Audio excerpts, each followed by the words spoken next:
நீங்கள் எல்லாரும் பத்திரமா இருந்துக்கணும். கிட்னி போயிடும் எல்லாத்துக்கும். கிட்னி போகும்போதே கூட்டம் கிட்னியை கழட்டிடுவாங்க. இதுதான் திமுக ஆட்சியில் நடைபெறக்கூடிய ஒரு மோசமான ஒரு சூழ்நிலையை நீங்கள் பார்த்துருக்கலாம். இங்கே தான் போக்குவரத்துறை அமைச்சர் இருக்கிறாங்க.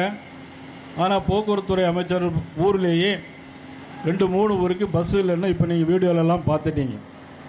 ஆனால் நம்மளுடைய முதலமைச்சர் யார் தெரியுமா? டெல்டாக்காரன்.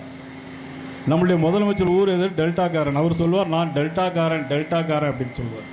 இன்றைக்கி 12 லட்சம் ஹெக்டேர் இன்றைக்கி டெல்டா இன்றைக்கி பகுதியில் மழையில் 12 லட்சம் ஹெக்டேர் மழையில் நனைந்து இன்றைக்கி வீணாக போயிட்டுருக்கு.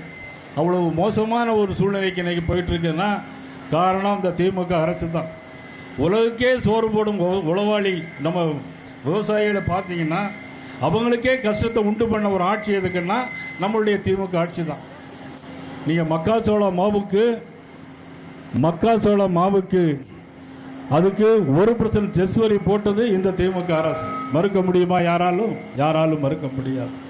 அது மட்டுமல்ல, இன்னைக்கு நமது வெண்பாவூர் கிராமத்தில் காட்டு பண்ணைகளால் இன்னைக்கு நிறைய பிரச்சனை நடக்குது. விவசாயிகள் போக முடியல.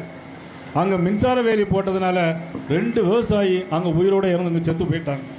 இதுக்கெல்லாம் இந்த அரசு தான் காரணம்.